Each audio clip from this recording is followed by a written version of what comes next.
عزیزان باوقار، آئیے انتہائی خلوص و محبت و عقیدت و احترام کے ساتھ اپنے اور سارے جہاں کے مرکز عقیدت جناب احمد مجتبی محمد علی المصطفیٰ صلی اللہ علیہ وسلم دل کی گہرائیوں کے ساتھ تصور میں گنبد خضرا کا خوبصورت نقش متصور کرتے ہوئے تمام عقیدت و احترام کو ملحوظ خاطر رکھتے ہوئے درود پاک پڑھنے کی سعادت حاصل کرنے پڑھیے بآواز بلند درود پاک اللہم صلی علی سیدنا و سندنا و مولانا و ملجانا محمد المعادن الجود والکرم وعلى آله وبارك وسلم الصلاة والسلام عليك سيدي يا رسول الله قادریم نارے جا غوث اعظم میزن قادریم نارے جا غوث اعظم میزن تم شیخ احمد رضا خان میزن تیری سرکار میں لاتا ہے رضا اس کو شفیع تیری سرکار میں لاتا ہے رضا اس کو شفیع جو میرا غوث اور لاڈلا بیٹا تھا۔ عزیزان باوقار، یہ ہم تمامی حاضرین کی مشترکہ خوش قسمتی ہے کہ اللہ نے ہمیں ایسی محفل پاک کا حصہ بنایا جس محفلوں کی حفاظت اللہ کے مقدس فرشتے کرتے ہیں، جن محفلوں میں بیٹھنے والوں کی فہرست اللہ کے مقدس فرشتے باپ کے ناموں کے ساتھ بنا کر بارگاہ خداوندی میں پیش کرتے ہیں اور کہتے ہیں کہ اے اللہ تیرے یہ بندے زمین کے اس حصے پہ تیرا اور تیرے محبوب کا نام لے رہے ہیں۔ اللہ ان فرشتوں کو گواہ بنا کے کہتا ہے کہ میرے فرشتوں گواہ ہو جاؤ، میں تمام حاضرین کی مغفرت کرتا ہوں۔ عزیزان باوقار، ایسی محفلیں ہر ایک کی قسمت میں نہیں ہوتی، انہی کی قسمت میں ہوتی ہیں جنہیں رب پسند فرماتا ہے، جنہیں اس قابل مولا سمجھتا ہے کہ میرے ذکر میں بیٹھنے کے قابل ہے، انہی کی قسمتوں میں رب کائنات ایسی محفلوں میں شرکت اور حاضری مقدر بھی کرتا ہے۔ تو برادران ملت اسلامیہ، بالکل اسی طرح کہ بہت سے لوگ نماز نہیں پڑھتے،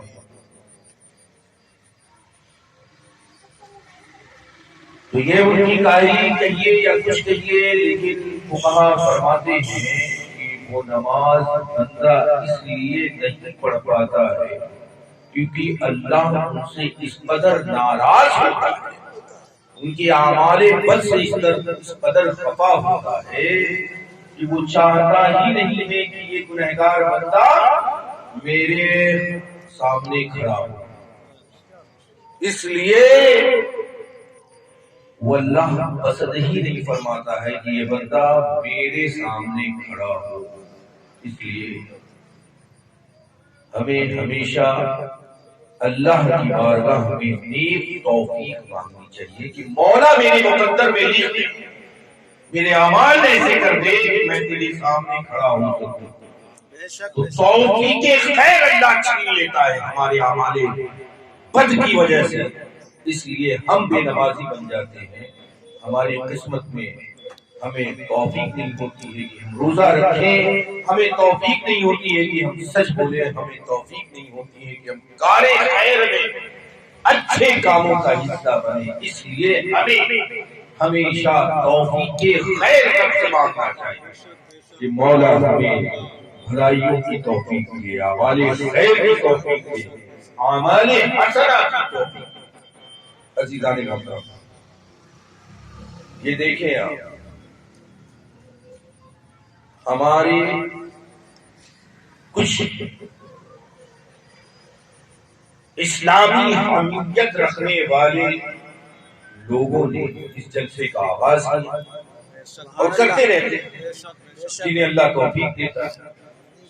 اسی کے برعکس کل اگر کوئی دنیاوی ناچ گانے قوالی کی محفل رکھ دیجیے بغل میں تو یہاں سے دل رکھنے کی جگہ نہیں ہوگی. اگر کسی ڈانسر کو بلا کے ڈانس کا اسٹیج لگا دیجیے تو دور دور کے گاؤں کے لوگ آ جائیں گے, کھڑے ہونے کی جگہ بھی نہیں ہوگی. تو پتہ کیا چلا کہ ہمارے اعمال بے پناہ ہوئے ہوتے جا رہے, ہمارے اعمال خراب ہوتے جا رہے, ہمارے اعمال برباد ہوتے جا رہے, ہم سے توفیق خیر چھینتا جا رہا ہے, ہم اللہ کے خوف سے بے پرواہ ہوتے جا رہے ہیں, دین سے دور ہوتے جا رہے ہیں, اور ہمیں نہ مرنے کا خوف ہے, نہ اللہ کا خوف ہے, نہ اپنے نبی سے شرم و حیا. اب ایسے ماحول میں ہر آبادی میں اللہ رب العزت جسے پسند فرماتا ہے ان کے دلوں میں دین کا درد ڈال دیتا ہے, دین کی محبتیں ڈال دیتا ہے, اور وہ بندے اپنی طاقت و استطاعت کے مطابق کار خیر کرتے رہتے ہیں. اس لیے ہم پر اللہ نے کئی چیزوں کے فرائض کے ساتھ ساتھ ایک چیز جو فرض کیا ہے وہ امر بالمعروف اور نہی عن المنکر, یعنی اچھے کاموں کا حکم دینا اور برے کاموں سے روکنا. یہ صرف علماء کی ذمہ داری نہیں ہے بلکہ ہر خاص و عام کی ذمہ داری ہے. اچھے کاموں کی طرف بلانا, برائیوں سے روکنا, یہ ہر مسلمان پر فرض ہے. اگر کسی مسلمان کے سامنے کوئی نوجوان شراب پیے, یہ ضروری نہیں ہے کہ مسجد کا امام ہی آ کر کے اسے سمجھائے, بلکہ جتنے مسلمان دیکھ رہے ہیں سب پر فرض ہے. اس فرضیت سے کوئی نہیں بچ سکتا, اسے پکڑے, اسے شراب نوشی سے منع کرے, اسے روکے, اور نہیں روکے تو اس کا سماجی بائیکاٹ کرے. شریعت نے ایک بہت بڑا قانون بنایا ہے کہ جو کھلم کھلا گناہ کبیرہ کرتے ہیں پہلے تو انہیں سمجھاؤ, اگر وہ نہیں سمجھے تو تم اسے سماج سے باہر کر دو. سماجی بائیکاٹ کا مطلب کیا ہے؟ اس سے نہ ملنا, نہ جلنا, نہ کھانا, نہ پینا, نہ دعوت میں شریک ہونا, نہ دعوت میں شریک کرنا, نہ اس کے گھر آنا, نہ جانا, نہ اس سے دعا, نہ سلام, سب بند کر. آج ہم نے کیا کیا کہ اپنے ذاتی فائدوں کے لیے شریعت کے اس اہم رکن کو ہم نے بڑھایا تھا. بھائی یہ اسلامی حکومت ہوتی تو کھلا کھلا گناہ کرنے والوں کو خود پر حدود لازم, اب حدود تو لازم نہیں کر سکتے, لہذا پورے سماج پر یہ فرض ہوتا ہے کہ وہ سماجی بائیکاٹ کریں, تاکہ جب ان کو ہم ایسے گنہگار لوگوں کو جب سمجھانے کے بعد بھی اثر نہ ہو تو ان کا سماجی بائیکاٹ کر دے تو ہمارے آنے والی نسلیں انہیں دیکھ کر ایسے گناہ نہ کرنے کا عزم مصمم کر دیں. عزیزان گرامی, ہمارا معاشرہ مختلف زاویوں سے, مختلف حیثیت سے اس قدر تباہ و برباد ہو رہا ہے کہ اگر ہم اور ہمیں بولنے کی ضرورت ہے, آپ کچھ محسوس کرتے ہیں ایسے معاشی دور میں اگر ہم اس قابل ہیں کہ ہم دینی محفلیں کرتے ہیں, اچھی باتیں سنتے ہیں اور اس پہ عمل کرنے کی کوششیں کرتے ہیں. برادران ملت اسلامیہ, یہ مبارک محفل جس کا انتخاب حضور سرکار غوث الثقلین سرکار سیدنا شیخ عبد القادر جیلانی رضی اللہ تعالی عنہ کی طرف ہے۔ یہ کون تھے؟ یہ غوث الاعظم سرکار محی الدین جیلانی، جو تمام ولیوں کے سردار، تمام افراد کے سردار، تمام غوثوں کے سردار، ان کے طلبوں سے ولایت کے بڑھتی ہے اسے ہم غوث اعظم کہتے ہیں، جس کا قدم ہر اولیاء اللہ کے گردنوں پہ ہے اسے ہم غوث اعظم کہتے ہیں، جس کے منہ میں سرکار مقدس نے حضور پاک نے اپنا لعاب دہن ڈالا اسے ہم غوث پاک کہتے ہیں۔ عزیزان گرامی، ہم اس غوث پاک کی محفل پہ بیٹھے ہیں جس کا چرچا پوری دنیا میں، دنیا کے ہر خطے میں، ہر شہر میں ہے، ہر علاقے میں ہے، ہر گاؤں میں ہے، اور تقریباً ہر سنی گھر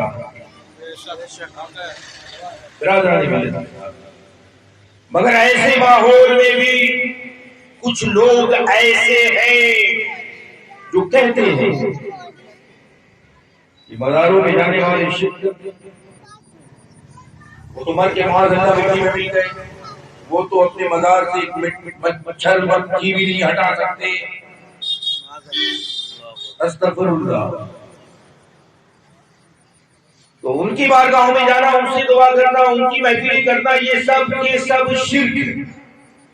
عزیزان گرامی، میں نے کلام مقدسہ کی بڑی مشہور آیت کی تلاوت سے اپنے آپ کو مشغول کیا۔ رب ارشاد فرماتا ہے، سنیے گا آیت، میں سمجھتا ہوں اگر اس آیت کی تیور کو آپ سمجھ لیجیے گا تو آپ کے دل میں اولیاء اللہ سے جو محبت ہے کئی گنا زیادہ اضافہ ہو جائے۔ رب فرماتا ہے اللہ، علماء بیٹھے، لفظ اللہ ہے کیا بات ہے، سبحان اللہ، اللہ کہتے ہیں، اللہ کے معنی عربی میں کیا ہوتے ہیں؟ کرپیا دھیان دے، سبحان اللہ، اللہ کے معنی ہندی میں کیا ہوتے ہیں؟ کرپیا دھیان، اردو میں ہوتے ہیں خبردار ہو جا، اللہ، انگلش میں ہوتے ہیں اٹینشن پلیز، سبحان اللہ۔ اور آپ نے ٹرین سے کبھی سفر کیا ہے؟ اسٹیشن پہ رہے ہیں، چھوٹے بڑے اسٹیشنوں میں آپ جب اسٹیشن پہ بیٹھتے ہوں گے، ہم بھی سفر کرتے ہیں، آپ بھی سفر کرتے ہیں، بار بار مائک سے اعلان ہوتا ہے کرپیا دھیان دیں، سبحان اللہ، فلان نمبر کی ٹرین اتنے نمبر پلیٹ فارم پہ آ رہی ہے، اٹینشن پلیز، ٹرین نمبر 057 یا کچھ بھی، یہ فلان ٹرین کے پلیٹ فارم میں نمبر پہ آ رہا ہے، کرپیا دھیان دیں، اٹینشن پلیز، خبردار ہو جاؤ۔ اس جملے کو کیا کہتے ہیں؟ اس جملے کو کہتے ہیں حرف تنبیہ۔ کیا کہتے ہیں؟ اہل زبان ہے، ہر لینگویج میں حرف تنبیہ کا استعمال کیا جاتا ہے۔ کب کیا جاتا ہے معلوم؟ اس وقت کیا جاتا ہے، پتا ہے؟ اس وقت حرف تنبیہ کا استعمال کیا جاتا ہے جب یہ ڈر ہوتا ہے کہ مخاطب، یعنی جس سے ہم بات کر رہے ہیں وہ مخاطب، اس وقت آپ میرے مخاطب ہیں، میں متکلم ہوں، میں کیا ہوں؟ بولنے والا ہوں، آپ سننے والے ہیں۔ جب یہ ڈر ہوتا ہے کہ سننے والا اگر اس جملے پہ، اناؤنسمنٹ پہ، بات پہ توجہ نہیں کرے گا تو اس کا بہت بڑا نقصان ہو جائے گا، بہت بڑا گھاٹا ہو جائے گا، بہت بڑا خطرہ لاحق ہو جائے گا۔ تب ایسے وقت میں حرف تنبیہ کا استعمال کرنا ضروری ہوگا۔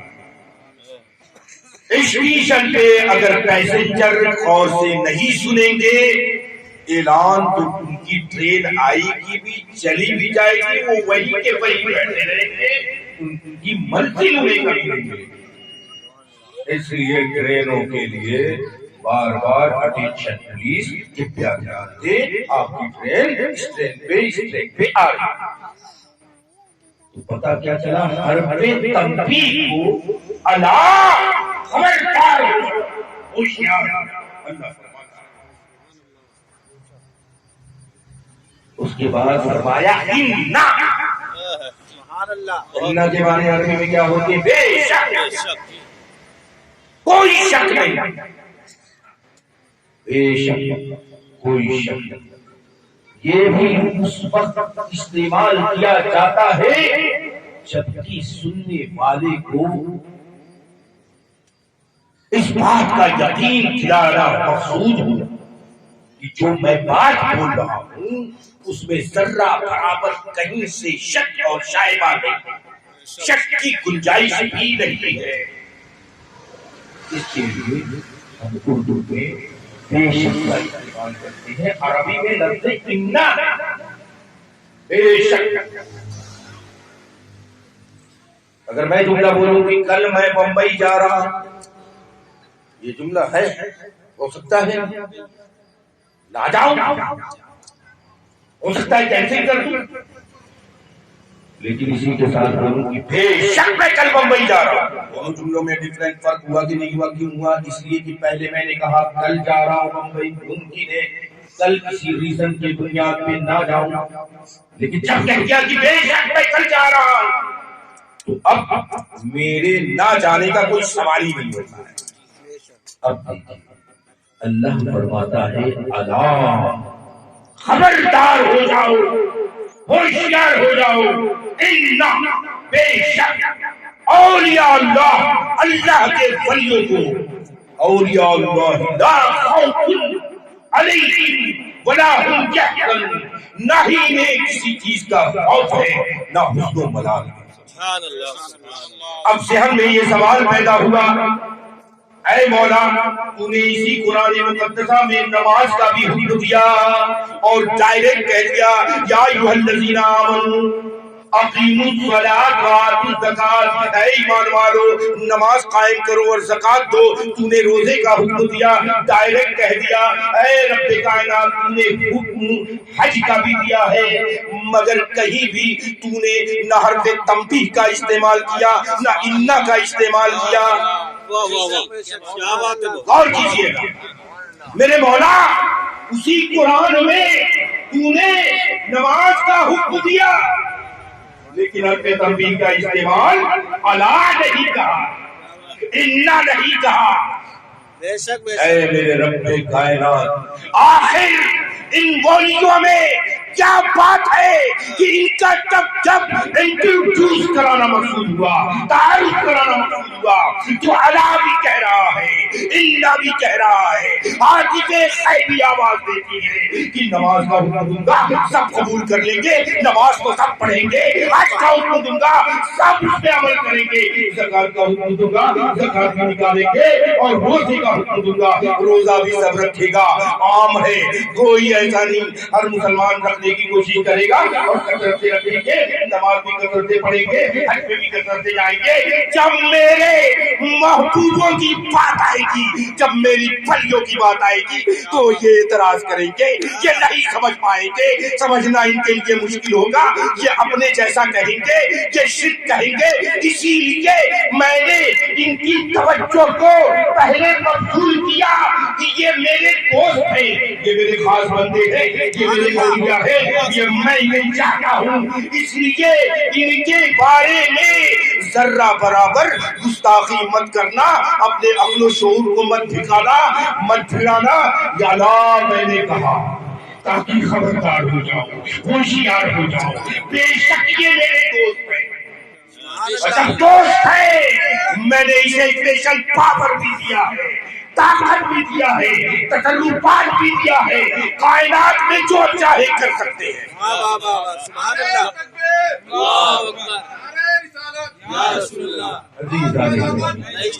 سبحان اللہ سبحان اللہ۔ یہ پتا ہے کہ قرآن کی آیت کہہ رہی ہے الا ان اولیاء اللہ. سبحان اللہ سبحان اللہ. صرف لفظ الا بھی غور کر دیکھیں ولیوں کا پاور سمجھ میں آ جائے گا, ولیوں کی طاقت سمجھ میں آئے گی اور ولیوں کی حیثیت سمجھ میں آ جائے گی. بے شک بے شک. اب ظاہر سی بات ہے بہت سے لوگ نہیں سمجھے, ولیوں سے کرتے ہیں اور جب کہتے ہیں نہ دین کے رہے نہ دنیا کے رہے. اسی طرح ہوا اسٹیشن پہ اعلان نہیں سنا, ٹرین آئی اور چلی گئی, جہاں بیٹھے تھے وہی بیٹھے رہ گئے. بے شک بے شک. سبحان اللہ. نقصان ہوا کہ نہیں؟ کیا بات ہے بھائی. سبحان اللہ. تو اللہ جسے اپنا دوست کہتے ہیں, سبحان اپنا اللہ. محبوب کہتے ہیں, ہماری کیا حیثیت ہے کہ ہم ان کے پاور کو ناپیں, جی جی. واہ واہ واہ. ان کی طاقت کو ناپیں, ان کی حیثیت کو ناپیں, جسے قرآن کہہ رہا ہے لا خبردار ہو جاؤ, سبحان اللہ. ذہنی گھوڑا مت دوڑانا, واہ واہ واہ واہ. سبحان اللہ. اپنی سمجھ سے کام مت لینا, یہ میرے دوست ہیں, میں جتنا چاہتا ہوں انہیں عطا کرتا ہوں اور یہ جسے چاہے جو عطا کرتا ہوں. سبحان اللہ. نعرے تکبیر, نعرے رسالت, مسلک اعلی حضرت, علماء اہل سنت, زندہ باد. جشن غوث اعظم. زندہ باد زندہ باد. سبحان اللہ. یہ اللہ کے ولیوں کی حیثیت ہے, یہ اللہ کے محبوب بنانے. ہماری کیا ہے, ہم ان کی طاقت کو, ہم ان کی حیثیت کو, ہم ان کے تصرفات کو نوازیں, ارے وہ چاچیں پرکھیں اور کہیں یہ تو ہم عام جیسے خبیثوں, ہمارے تمہارے باپ دادا کے بعد پر دادا کا نام بھی نہیں پتا ہوگا تمہیں. بے شک بے شک. سبحان آج چلے جاؤ ولیوں کی بارگاہ میں, میرے غرض کو کم بیش 1000 سال ہو گئے. بے شک بے شک. اس 1000 سال میں اب تک کروڑ انسان پیدا ہوئے ہوں گے. بے شک بے شک.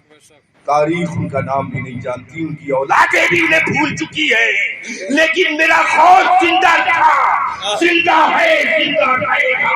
زندگی کی علامت ہے کہ پوری دنیا سے بغداد معلیٰ کا لوگ سفر کرتے ہیں. میرے خوف کی عظیم الشان حیات کی علامت ہے کہ وہ میرا خوف بغداد میں آرام کر رہا ہے, لیکن ہم یہاں یاد بنا رہے ہیں. یہ پاور ہے اللہ کے بندوں کا, یہ طاقت ہے میرے اللہ کے محبوب. سبحان اللہ سبحان اللہ. یہ عام اولیاء اللہ کے بارے میں اللہ نے تعارف میں یہ کہا, لا ان اولیاء اللہ لا خوف علیہم ولا هم يحزنون. تم خبردار ہو جاؤ, اگر تم خبردار نہیں ہوئے انجام برا ہوگا. جی جی جی. تو جو خبردار نہیں ہے اولیاء کے بارے میں, ان کا دنیا میں بھی انجام برا ہوگا اور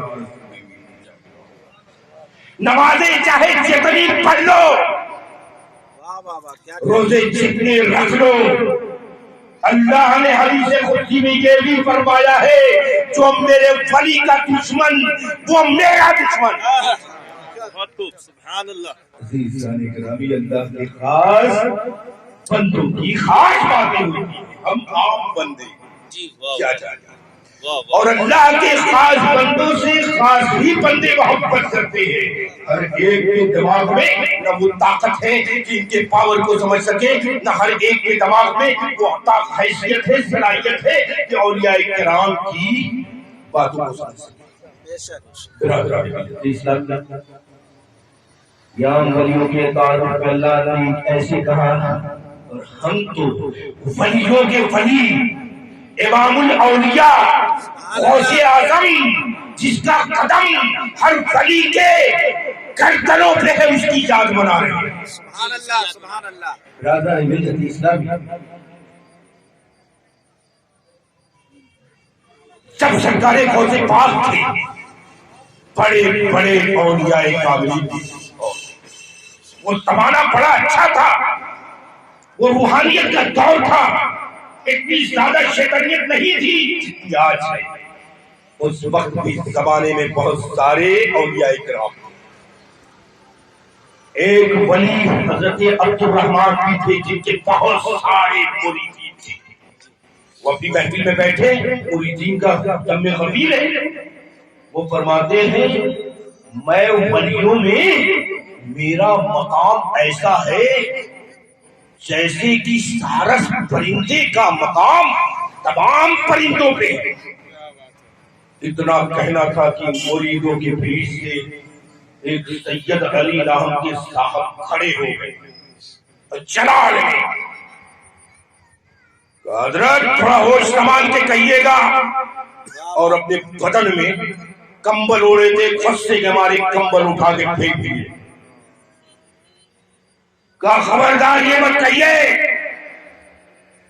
میں نہیں مانتا اتنا بڑا ولی آپ کو۔ اب یہ کسی پیر کے سامنے اس کے مریدین کی موجودگی میں اگر کوئی شخص پیر کے بات کے خلاف کہہ دے تو مریدین تو اس کو وہیں دفن کر دیں گے۔ سارے مریدین غصے سے پاگل ہو گئے۔ حضرت عبدالرحمن کہتے ہیں نہیں رک جاؤ، کوئی شخص سے کچھ نہیں بولے گا، کیونکہ میں اس کے جسم سے انواروں پرکار کی پھوٹتے ہوئے دیکھا، اس سے کوئی نہ ٹکرانا۔ حضرت شیخ عبدالرحمن فرماتے ہیں آخر کیا بات ہے کہ تم اتنے زیادہ غصے میں آ گئے، کمبل تو اوڑھ لو۔ کہتے نہیں، یہ جو کمبل اتار کے پھینک دیا آپ نے اوڑھ لیا۔ جس جگہ کی بات ہے وہاں سے 10 مائل یعنی تقریباً 17 کلومیٹر دور ایک گاؤں تہ بہیش، وہاں کے رہنے والے تھے سید علی۔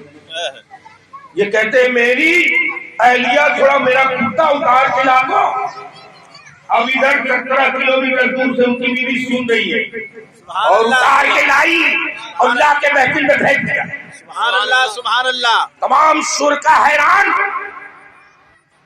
پھر حضرت عبدالرحمن فرماتے ہیں کہ ارے بھائی کس کا مرید ہے؟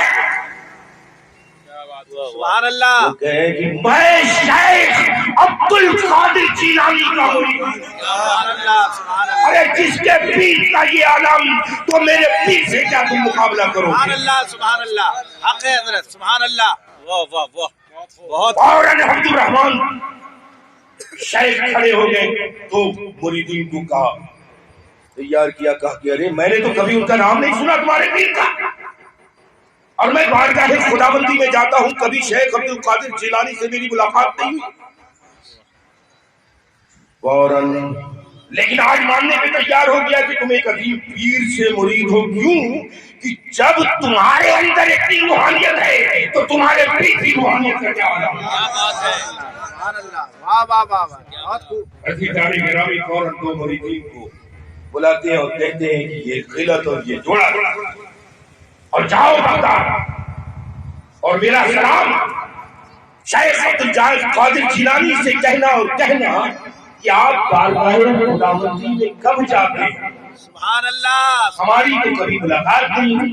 سبحان ادھر اللہ، انہوں نے شیخ عبدالرحمن نے 2 انچی کو بھیجا، ادھر سے بغداد کے سرزمین پہ میرے غوث پاک مشاہدہ فرما رہے اس محفل کو، انہوں نے بھی اپنے 2 مریدین کو خلعت اور جوڑے دیے، کہے کہ یہ لے جاؤ فنا راستے سے شیخ عبدالرحمن کے 2 مریدین آ رہے ہیں، انہیں فنا راستے میں پکڑ لینا، انہیں یہ جوڑا لینا، ان کے ساتھ ان کی محفل میں جانا سبحان اللہ، اور میرا سلام کہنا، سبحان اللہ، اور یہ کہنا یعنی آپ مجھے کیسے دیکھیں گے؟ واہ واہ واہ واہ، سبحان اللہ، اس لیے کہ آپ تو اولیاء عام کے بارگاہ خداوندی میں جانے کا راستہ الگ ہے، سبحان اللہ، سبحان اللہ، اخص الخاص علماء اولیاء کے جانے کا راستہ الگ ہے، اور راستاروں کا راستہ الگ ہے۔ سبحان اللہ، ارے میں انا ادخلو فی باب السر واخرجها، میں باب سر میں داخل ہوتا ہوں اور اسی سے نکلتا ہوں، تم کہاں مجھے دیکھو؟ سبحان اللہ، سبحان اللہ، پھر بتایا کہ فلاں وقت تمہیں ولایت ملی اور وہ ولایت میں نے ہی ہبہ کی تھی، سبحان اللہ، سبحان فلاں وقت تمہاری ولایت کا درجہ بلند ہوا اور میری سفارش سے ہوا، اور بنا وقت تمہیں یہ اللہ نے خلعت سے نوازا جو سورہ اخلاص کا نقش تھا وہ میں نے تمہیں دیا۔ سبحان اللہ سبحان اللہ۔ اب وہ جب راستے میں آ رہے ہیں تو سرکار غوث پاک نے اپنے دو مریدین کو بھیجا، ان سے ملاقات کی، کہی چلو کام ہو گیا ہم چلتے تمہارے ساتھ۔ وہ گئے، جانے کے بعد ملاقات کی اور مریدین نے ڈٹ کے کہا کہ میرے غوث نے آپ کو سلام کا جواب بھی دیا ہے اور السلام علیکم بھی کہا ہے اور یہ تحفے میں بھی چاہیے اور آپ کے یہ سوال کا جواب دیا۔ وہ مان گئے کہ یقیناً سرکار غوث پاک غوثوں کے غوث ہے، ولیوں کے ولی ہے، اور ان کی ولایت کے بیتاج بادشاہ۔ عزیزان گرامی، یہ میرے سرکار غوث پاک کی شان ہے، یہ میرے سرکار غوث پاک کی مقدس ہستی ہے جس آج جن کی یاد بنانے میں سبحان اللہ سبحان اللہ۔ یہ ولایت کے بیتاج بے شہنشاہ، ایک ایسے شہنشاہ جن کی ولایت کا کوئی جواب نہیں، واہ واہ واہ واہ سبحان جو اللہ۔ برجستہ کرتا ہے کہ میرا قدم پہنچ جاتا کے قدموں پر، گردنوں پر۔ میرا قدم اولیاء اللہ کا گردنوں پر۔ عزیزان گرامی، یہ میرے سرکار غوث پاک کی دیدار عنایت ہے کہ ہم یہاں بیٹھ کر ان کی یاد منا کر اپنے ایمان کو بھی مضبوط کرتے ہیں، اپنے عقیدے کو بھی مضبوط کرتے ہیں اور اپنی دنیاوی مشکلات کو بھی دور کرتے ہیں۔ یہ میرے غوث پاک کی عنایت ہے۔ انشاءاللہ تعالی ہم سرکار غوث پاک کی یاد مناتے رہیں گے، انشاءاللہ۔ لیکن یاد منانے کا انداز ایسا ہونا چاہیے بہت خوب۔ کہ جس سے میرے غوث خوش ہو جائے، واہ واہ واہ سبحان اللہ سبحان اللہ۔ حق ہے بھائی، بہت خوب۔ جس سے میرے غوث کی نگاہ عنایت مزید ہم پر ہو۔ ہمیں اپنی یاد منانے کے انداز کو دیکھنا ہوگا، غور کرنا ہوگا، سمجھنا ہوگا۔ جو غوثوں کے غوث اور ولیوں کے ولی، ان کی زندگی کیسی تھی، ان کی حیات کیسی تھی، انہوں نے زندگی میں کیا کیا، انہوں نے اللہ نے اس مقام تک کیوں پہنچایا، اس کا بھی ہمیں جائزہ لینا ہوگا۔ ان کی حیات، ان کی زندگی، ان کا انداز، ان کی سنتیں کیا ہیں، ان کے احکام کیا ہیں، اس کو فالو کرنے سے، اس پہ چلنے سے ہمیں دنیا اور آخرت کی مزید خیر و برکت کا حصول ہوگا۔ ہم تو یاد مناتے ہیں، لیکن ہمارا مذہب معاذ اللہ ایسا نہیں ہے کہ صرف رسم، بلکہ ہمارے ہر تہوار میں، ہماری ہر خوشی میں آخرت ملحوظ خاطر ہوتی ہے اور آخرت کے فائدے ملحوظ خاطر ہوتے ہیں۔ میرے سرکار غوث پاک پیدائشی ولی، لیکن وہ غوث اپنے گھر سے مکتب جا رہا ہے تاکہ علم دین حاصل کرے، قرآن کا صحیح علم آ جائے، لوگوں کو آ جائے۔ وہ تو یہ کیوں جو پیدائشی ولی علم دین کو حاصل کیا میرے غوث، اور صرف جیلان میں جب علم حاصل کر چکے، اس زمانے میں پیدل سفر کر کے بغداد معلیٰ پوری زندگی علم دین کی خدمت میں گزار دیا۔ سبحان اللہ۔ ارے غوث سے بڑا کوئی ولی ہوگا؟ علم تفسیر کی خدمت 80 لاکھ علماء کو پیدا کیا میرے غوث، 80 لاکھ۔ آج پتہ چلتا ہے کہ یہ لوٹا بابا ہے، یہ چھوٹا بابا ہے، یہ کھوٹا بابا ہے، ہاتھ میں 10 انگوٹھیاں، بال عورتوں کی طرح بڑے بڑے، نہ پہننے کا شعور، نہ بولنے کا شعور، عورتوں کی محفلوں میں جو شریعت کا خون کر رہا ہے اسے کہتے ہیں یہ بڑا پہنچا ہوا بابا ہے، بڑا فیض ہے۔ میرے باتیں گرامی، میرے غوث پاک نے فرمایا ہے کہ بہترین طریقت وہ ہے جو شریعت کے راستے پہ چل کے ادا کیے جائے۔ تو شریعت کے بنا طریقت کوئی نہیں ہے، اللہ کا کوئی راستہ نہیں ہے۔ میرے غوث پاک کا یہ فرمان ہے کہ پوری زندگی کا مطالعہ کریں، آپ سمجھنے کی کوشش تو کریں۔ میرے عزیزان گرامی، میرے غوث پاک نے علم دین کو حاصل بھی کیا ہے، علم دین بھی کو فروغ بھی دیا ہے۔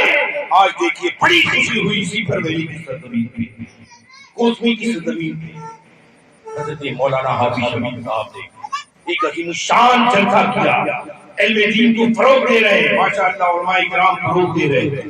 حافظ آصف رضا نوری نے بہترین مکتب کا آغاز کیا، زمینیں بھی لے تو یہ مکتب کیا ہے؟ یہ غوث پاک کی سنت ہے، مکتب چلانا اور مکتبوں میں جانا، مکتب ہی سے میں دیا ہے۔ آج ہمارا کار جہاں ہے، ہم قرآن اگر پڑھ لیں تو با خدا نہ مخارج کا پتہ، نہ صفات کا پتہ، نہ قرآن کو جس طرح شریعت نے حکم دیا ہے اس طرح ہم پڑھنا ہی نہیں۔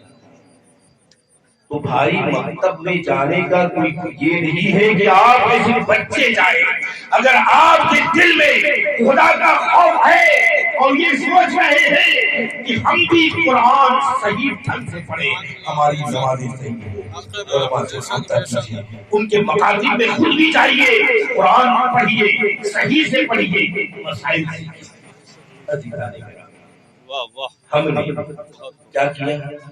غوث پاک کی یاد منانے کے نام پہ لنگر کا، بے شک لنگر شریف لنگر غوثیہ کی بہت بڑی فضیلت ہے۔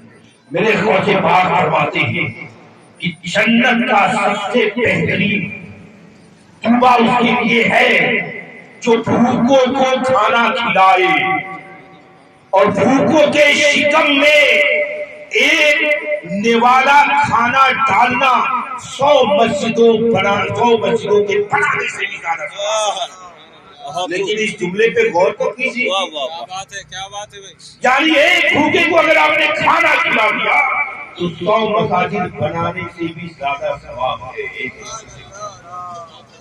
ہم نے اس کا الٹا کیا، لنگر غوثیہ میں بھی، تیجا میں بھی، 40واں میں لنگر غوثیہ کا قطن خدا کی قسم یہ مانا نہیں ہے کہ آپ لمبے لمبے 10 دیگ چڑھائیں، دولت مندوں کو بلائیں، دوست احباب کو کھلائیں اور اس کا نام دے دیں لنگر غوثیہ۔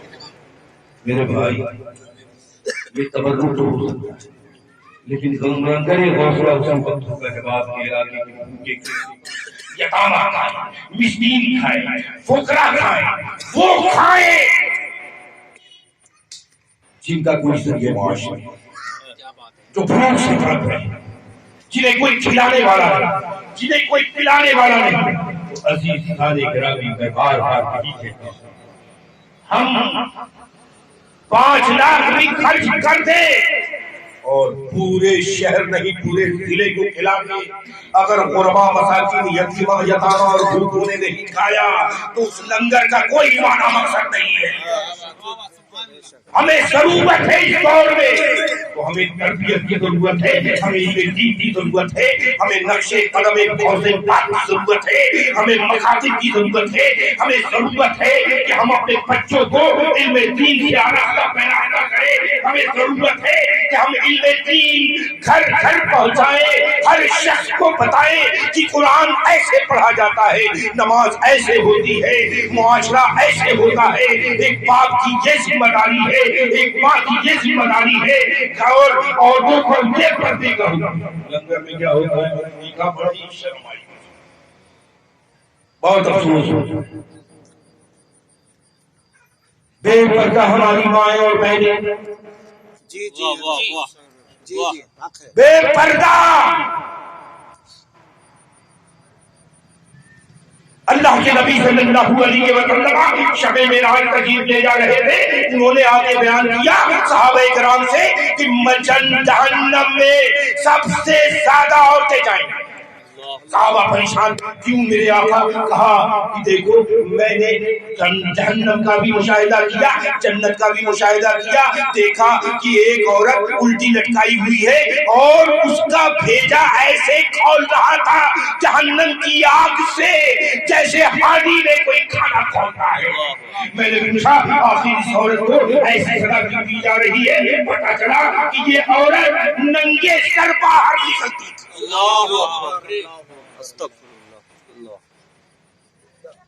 عزیزان گرامی، ہم غوث پاک کی یاد بنا رہے ہیں، اور غوث پاک کس کی یاد ہے؟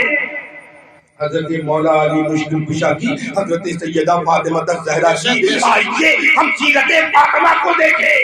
سبحان اللہ سبحان اللہ۔ حضرت سیدہ فاطمہ فرماتی ہے، اے علی، اگر میں تمہارے سامنے مر جاؤں تو میرا جنازہ رات کے اندھیرے میں نکالنا، تاکہ میرے جنازے پہ نامحرموں کی نظر نہ پڑے۔ نعرے تکبیر، نعرے رسالت، مسلک اعلی حضرت، علماء اہل سنت۔ عزیزان گرامی، حضرت سیدہ طاہرہ فرماتی ہے کہ قیامت کے دن میں ان عورتوں سے چہرہ پھیر لوں گی جو دنیا میں پردہ نہیں کیا کرتی۔ آپ اندازہ لگائیں، جس سے سیدہ کائنات منہ پھیر لے، اس کی طرف نگاہ التفات کون کرے گا؟ میرے آقا کریں گے؟ نہیں کریں گے۔ حسنین کریمین کریں گے؟ نہیں کریں گے۔ سرکار غوث پاک کریں گے؟ نہیں کریں گے۔ بے شک بے شک، حق ہے حضرت۔ سبحان اللہ سبحان اللہ، بہت خوب بہت۔ ملت اسلامیہ عورتوں کی عزت کی، میرے آقا نے اسلام سبحان اللہ سبحان اللہ، بے شک بے شک، احترام کیا ہے۔ بے شک۔ واہ واہ۔ ارے وقت کا ولی ہو، وقت کا غوث ہو، غوثیت ملتی کہاں ہے؟ ماں کے قدموں سے ملتی ہے۔ سبحان اللہ سبحان اللہ، بے شک بے شک۔ ہم نے اپنی ماں کو بے پردہ کر دیا، اپنی بہنوں کو بے پردہ کر دیا، اور بے پردہ اس قدر وبال ہے، شاید ہم میدان حشر میں اس کا جواب نہ دیں۔ بے شک بے شک۔ وَقَرْنَ فِي بُيُوتِكُنَّ، قرآن نے کہا ہے، اے مقدس شہزادیوں، تم اپنے گھروں میں ٹھہرا کرو۔ واہ واہ واہ واہ، سبحان اللہ سبحان اللہ۔ وَلَا تَبَرُّجَ الْجَاهِلِيَّةِ الْأُولَىٰ، اور جاہلیت جہالت اولا کی طرح، یعنی حضور کی آمد سے پہلے جو عرب کے حالات تھے بے پردگی کی طرح، ویسی بے پردگی اختیار مت کر۔ بے شک بے شک۔ برادران ملت اسلامیہ، سیدہ کائنات فرماتی کہ میں ان عورتوں سے میدان حشر میں چہرہ گھما لوں گی، پھیر لوں گی، جو اپنی زندگی میں بے پردہ ہوا کرتی تھی۔ آج تو سر پہ دوپٹے کا پتہ نہیں۔ ارے اسلام نے 3 چیزوں کو پردے میں رکھنے کا حکم دیا ہے، غور سے سن لیجیے۔ خانہ کعبہ بڑا مقدس ہے، خلاف کعبہ ضروری ہے۔ قرآن بڑی مقدس کتاب ہے، اسے بھی ہم خلاف میں رکھتے ہیں۔ اسلام اپنی شہزادیوں کو بڑا مقدس سمجھتا ہے، بڑی عظیم ہے یہ، اس لیے ہمیں اپنی بیٹیوں کو ان کے پردے کا حکم ہے۔ انہیں ہر خاتون نہیں سن سکتا، ہر خاتون نہیں دیکھ سکتا، ان کے مقدس چہروں پہ ہر ایک کی نگاہیں نہیں پڑ سکتی۔ بے شک بے شک۔ جنہیں عزت اسلام نے دیا، ہم بے عزت گھما رہے ہیں، بے پردہ گھما رہے ہیں۔ اگر اس کنڈیشن میں ہماری بہنیں، ہماری بیٹیاں، ہماری مائیں جائیں گی، اس محفل میں سرکار غوث پاک کی عنایت کو نہیں ہوگی، ختم ہو جائے گا۔ بے شک بے شک۔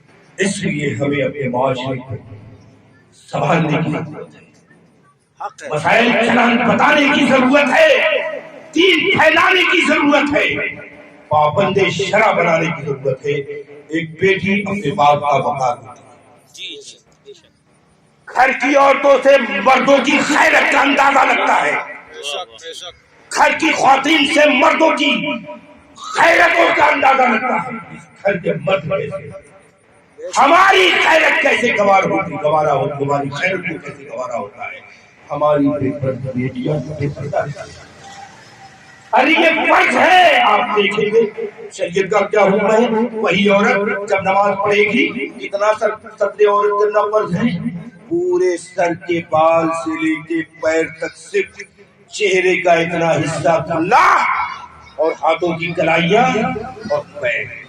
اگر 1/3 بال دکھائی دیا تو نماز نہیں ہوگی۔ ہم بے پردہ، بے دوپٹہ، بے نقاب روڈوں پہ لے کے گھومتے ہیں۔ یاد کریے کرونا کال کے وہ اوقات جب ہم مقید کر دیے گئے تھے اور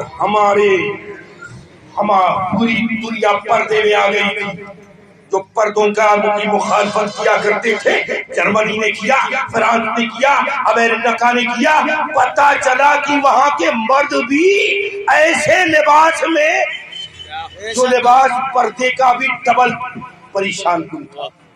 تب دنیا کو سمجھ میں آئی کہ گہرے خداوندی کو جگایا نہیں جاتا۔ برادران میں اسلام، ہم پر فرض ہے کہ ہم اپنی ذمہ داری کو پورا کریں۔ اگر ہم باپ ہیں تو ہمیں اپنے پورے گھر کو کنٹرول کرنا ہم پر فرض ہے۔ اگر نہیں کریں گے قیامت کے دن سب سے پہلا سوال ہم سے رب کائنات کرے گا۔ اگر ہم معاشرے کے لیڈر ہیں تو ہمیں تمام حالات کا جائزہ لینا پڑے گا۔ ہم ذمہ دار کہیں کا بنے تو ذمہ داری نبھائیں۔ اگر ذمہ داری نہیں نبھائیں گے ایک ایک چیزوں کا ہمیں حساب دینا پڑے گا۔ اگر مدرسے کی ذمہ داری، مسجدوں کی ذمہ داری، اپنے گھر کی ذمہ داری، یا اگر کمیٹی ہے یا اگر امام ہے تو ہمیں اپنے منصب کے ساتھ انصاف کرنا پڑے گا۔ انصاف نہیں کریں گے ہم دنیا میں بھی قابل گرفت ہوں گے اور آخرت میں بھی قابل گرفت ہوں گے۔ مسجدوں کا حال کیا ہے؟ اگر میں اس میں روشنی ڈالوں تو گھنٹوں لگ جائیں گے۔ ادارے کرام ہمیں بحیثیت صدر کے یہ جائزہ لینا پڑے گا کہ ہماری مسجد میں کہیں ناانصافی تو نہیں ہو رہی، نماز کے ساتھ انصاف ہو رہا ہے کہ نہیں ہو رہا ہے، مصلیوں کے ساتھ انصاف ہو رہا ہے کہ نہیں ہو رہا ہے، امام کے ساتھ انصاف ہو رہا ہے کہ نہیں ہو رہا ہے۔ اس ڈسپلین کو کنٹرول اگر ہم نہیں کر پائیں گے تو سب سے پہلے گرفتار گناہ مسجد کا صدر ہوگا، سیکریٹری ہوگا، کمیٹی۔ اگر آپ کے اندر کیپیسٹی ہے تو آپ کی مداری لیجیے، اور کیپیسٹی نہیں ہے تو آپ کی مداری چھوڑ دیجیے، ان لوگوں کے لیے جو کر دیں۔ آج ہمارا کیا حال ہے گرامی؟ وقت بہت کم ہے۔ میں نے یہاں پہ بہت ساری مخالفت جھیلی، ان کا ذکر نہیں کروں گا۔ یہ ہماری کمیونٹی اور جہالت ہے۔ ایک بہت اہم مسئلے پہ غور کر رہا ہوں۔ دیکھیے نام رکھنے کا حکم کیا ہے؟ اللہ کے ذاتی اور صفاتی ناموں کو اگر رکھے تو واجب ہو جاتا ہے ہم پہ ان ناموں سے پہلے لفظ عبد کو لگائیں۔ یہی شہر میں نے دیکھا، کلمہ جلالت ہے، اللہ کا صفاتی نام ہے، کسی کو قادر کہہ کے پکارا جا رہا ہے، کسی کو نعوذ باللہ نظیم کہہ کے پکارا جا رہا ہے، کسی کو سبحان کہہ کے پکارا جا رہا ہے۔ یہ سب کے سب نام اللہ کے مقدس نام ہیں۔ ان ناموں کے ساتھ عبد نہیں لگائیں گے، پکارنے والا بھی گناہگار، جس کا نام ہے وہ بھی گنہگار، جس نے نام رکھا وہ بھی گنہگار۔ ایک ناجائز ہے ایسے ناموں کو رکھنا جن میں لفظ عبد نہ ہو یا پکار۔ میں نے بہت سے لوگوں کو بتایا، متین، ارے عبد المتین، عبد المتین، اگر کسی کا نام عبداللہ ہوگا نا کسی کا نام تو عبد ہٹا کے نعوذ باللہ اس کو اللہ کہہ کے پکار سکتے ہیں؟ نہیں نہ پکار سکتے ہیں۔ صرف اللہ کہہ کے کسی بندے کو تو نہیں پکار سکتے۔ بھائی یہی حکم ہے سبحان کا، اس لیے کہ سبحان بھی رب کائنات کا نام ہے، قادر بھی سبحان رب کائنات کا نام ہے، متین بھی رب کائنات کا نام ہے۔ اسی طرح جتنے بھی اللہ رب العزت کے نام ہیں، اور کیجئے گا ان ناموں سے پہلے لفظ عبد کو لگانا ہے۔ مجھ سے بہت سے لوگ ملے کہ جن کا اسماء باری تعالیٰ میں سے کوئی نام نہیں ہے، اس کے علاوہ دنیاوی نام ہے تو اس نے عبد لگا۔ کل ایک صاحب ملے، پوجا کی نام کیا ہے تو بتا رہے عبد العقیل۔ ایک صاحب ملے کیا نام ہے تو عبد الجاوید۔ تو دنیاوی جن میں عبد لگانا ناجائز وہاں عبد لگا ہوا ہے، اور جہاں لگانا اور بولنا لفظ عبد کا ضروری وہاں عبد کا ہٹا دیا۔ برادران ناجائز بہت بڑا گناہ عظیم ہے یہ۔ اگر آپ کے ناموں سے پہلے اللہ کا نام ہے، صفاتی ذاتی، اس سے پہلے عبد نہیں ہے تو آپ عبد لگوا لیجیے۔ اگر کسی کا نام سبحان ہے تو اس کو عبد السبحان کہہ کے پکائیے۔ اگر کسی کا نام رازق ہے تو صرف رازق نہیں ہو سکتا، اس کا نام عبد الرازق کہہ کے پکاریے، متین ہے تو عبد المتین کہہ کے پکاریے۔ یہ نام یہ صرف ڈائریکٹ پکاریں گے تو سخت ترین گنہگار ہوں گے، جب جب پکاریں گے تب تک گنہگار ہوں گے، اور جس کا نام ہے وہ بھی پکارا جائے گا۔ برادران ملت اسلامی، تو ہمیں اپنی آخرت کی فکر کرنی چاہیے اور اللہ کی بارگاہ میں ہمیشہ توبہ کرنی چاہیے، دین کو سمجھنے کی کوشش کرنی چاہیے۔ اس وقت ضرورت ہے فروغ دین کا، علم دین کا، علم دین